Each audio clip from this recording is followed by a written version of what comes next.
So we have a very interesting speech here, which I found particularly interesting, and I wanted to share with you because I like you.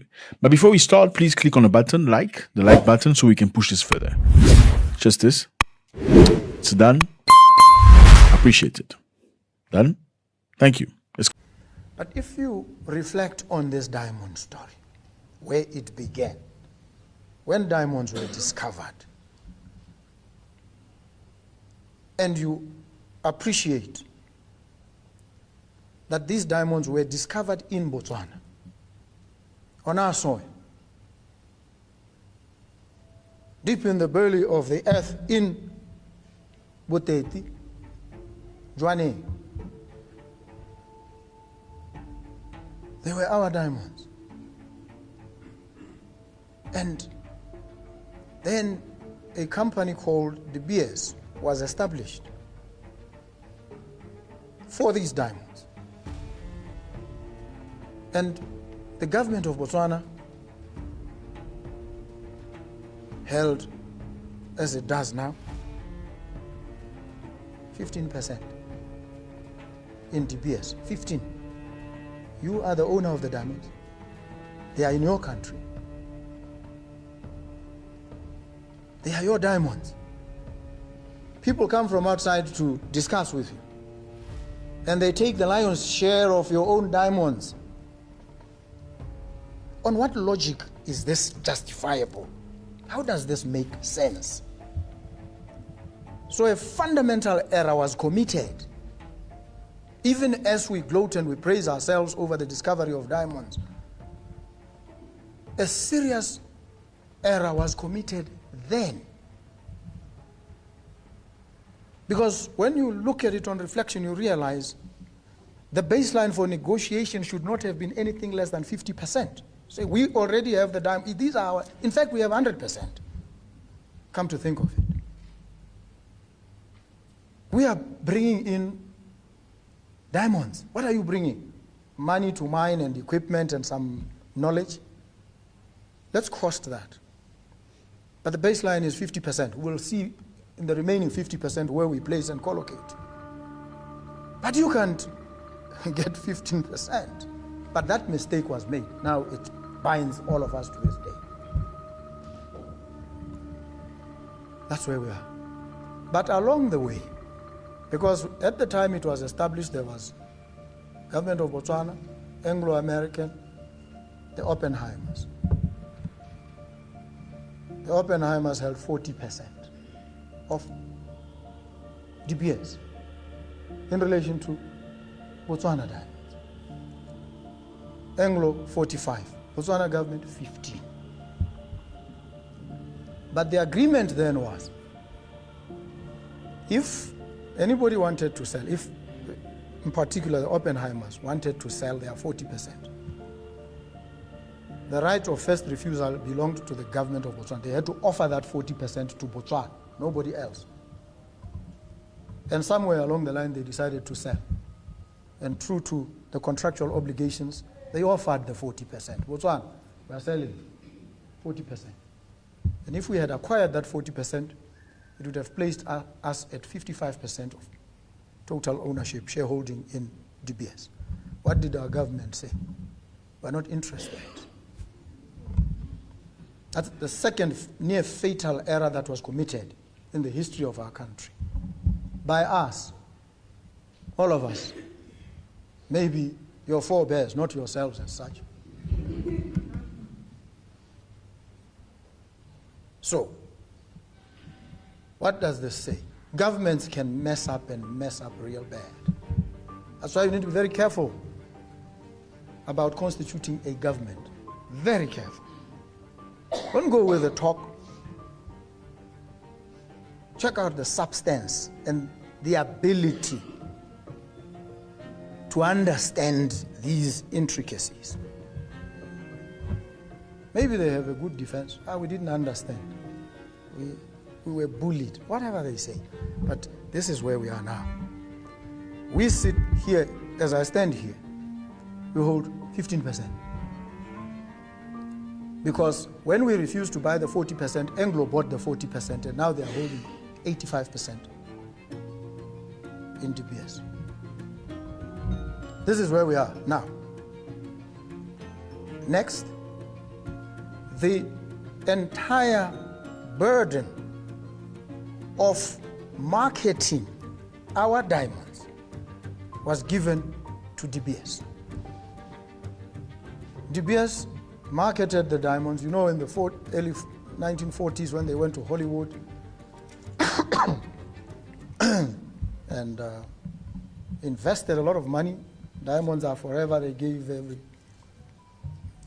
Hollywood actor some diamond and the diamond story. But along the way, they reduced the investment in marketing. But even at the height of that marketing, these diamonds were not marketed as Botswana diamonds. There was nothing Botswana about the marketing strategy of DBS throughout it.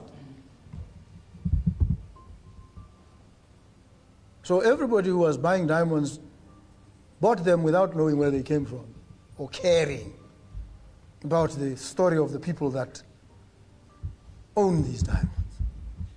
So everybody, diamonds, it's DBS. When you tell them about Botswana, nobody knows about. Yet these diamonds are ours. That was a mistake that we allowed, we countenanced. And so we keep negotiating, or we kept negotiating over the years about our diamonds, because we were now a minority shareholder in relation to our diamonds. This is the reality. Now, this reality has resulted in a situation where the marketing, the selling of these diamonds is done by this company with very little involvement by ourselves. And so they, for some time, told us, no, diamonds were not selling. Yet, our economy, which is another mistake committed by us, was to allow the entire economy to rely only on diamonds. No attempt to diversify. No attempt whatsoever. We were content. And the diamonds were bringing the money.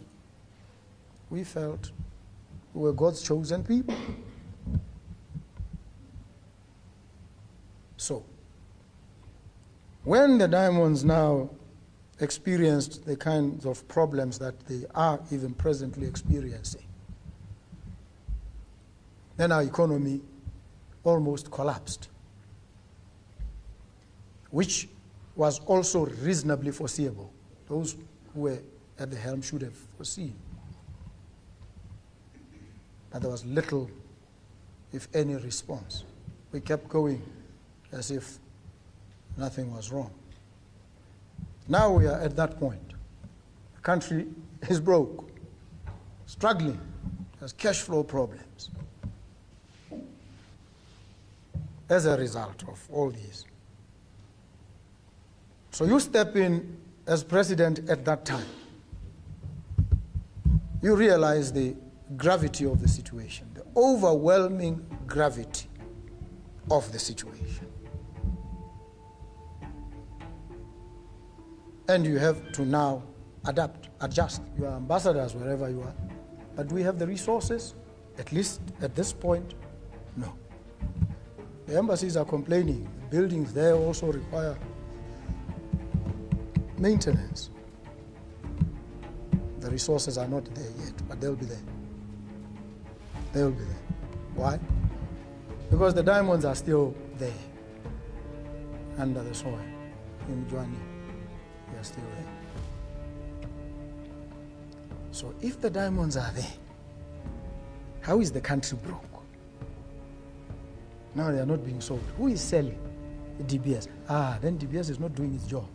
Maybe we should take over and sell them ourselves. That's what we should do. And that will be deemed very radical. Now this guy is a label. But the country needs the money, and it has the diamonds, and somebody who's supposed to be selling the diamonds is not doing the job. Oh no. And we are simply sitting on our laurels, folding up our arms and hoping beyond hope that this, no. I will take the diamonds and see what we can do with them. They are ours. These diamonds are ours. And so before the end of this year, something very drastic in that space will happen. If it doesn't happen, we will die trying. By all means. So these are the issues. And I could stay mum, not say anything. And they will say, he got into power, now he's quiet. When you speak, they think, no, it's only talk. Yes, it has to be talk. First, because we communicate with you, we have to inform you. So that you know, and you can also say, no, don't do that, do this, don't do that. The talk is meant for all of us. You see. So, this is what your country is going through.